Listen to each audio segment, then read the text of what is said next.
Ben and I have taken some time away from lovely Shropshire, England to talk about Everybody's Gone to the Rapture. Ben, what did you think of this very unique title? Very unique is right, Jose. This is made by a company called The Chinese Room, and they have made some other very unique games like Dear Esther. They made A Machine for Pigs, which was a really creepy game. And this is also, at first, kind of a creepy game. You're not really sure what's going on. You're tossed into this world. It's a very lovely little town in England. Shropshire. But unlike most towns in England, there's nobody there. Yeah.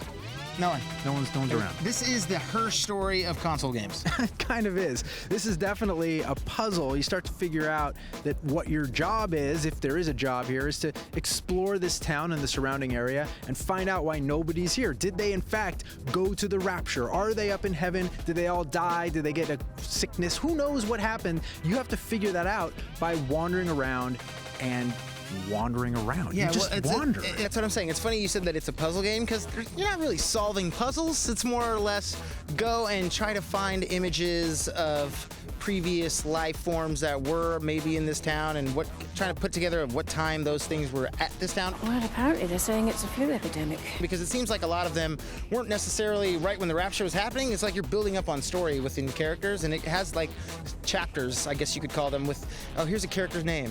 And then you're going to learn a little bit more about that character. But it's all non-linear, so you're not really sure exactly what's happening with where you're supposed to be going at what time, whose story you're following, if you're even following a story.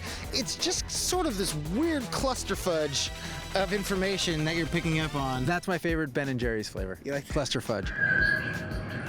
The thing about it is that it's you're right. It's really hard to figure out how this story is being told to you because it's being told differently depending upon how you play it and where you go. Now, they kind of lead you around the area vaguely. Follow the bouncing ball. Follow the bouncing ball. They actually have a little ball of light, and that ball of light actually plays into the story in a big way.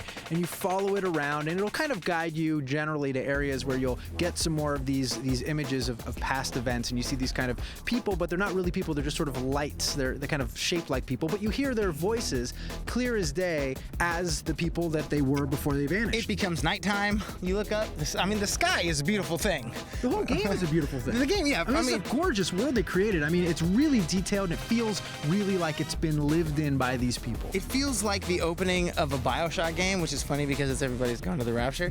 It feels like the beginning of a BioShock title where you're going to explore things, and all of a sudden you're waiting for things to just hit the fan, and then you're going to just dive into the action.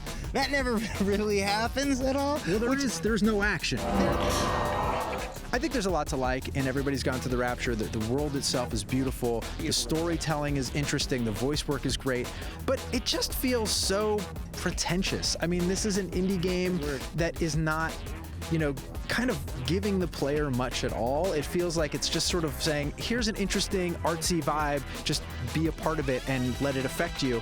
And I understand that, but I feel like slowing everything down, making you plod through it, and forcing you to sort of interact with it in such a painstaking way is just kind of cruel. Once you get going into the story, I did find myself a little bit invested in trying to figure out exactly what the hell happened, trying to piece everything together. I just wish that there was a little bit more in the game. Yeah, it does get kind of snoozy, for sure. I mean, there were times playing it, I would be playing this game kind of late at night, where I would kind of nod off. I mean, I'd kind of like be distracted and be like, these guys have been talking for a minute or two, and I don't really know what they're saying. MGS4 cutscene. Just sleepy. Like, just what?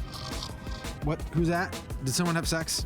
Is anyone dead? Why there's a tissue everywhere? What's going on? You know why there's tissue everywhere. Well, because of the pot. Because of the cluster fudge. You gotta wipe it off your mouth every once in a while. Well, I mean, yeah. So cluster fudge-tastic, slow story. Ben, what is Everybody's Gone to the Rapture worth to you? I think this is the kind of game that some people are gonna love, other people are gonna hate. I'm kind of in the middle. I'm gonna give it a 7 out of 10. Right there with you, my friend. 7 out of 10 from me.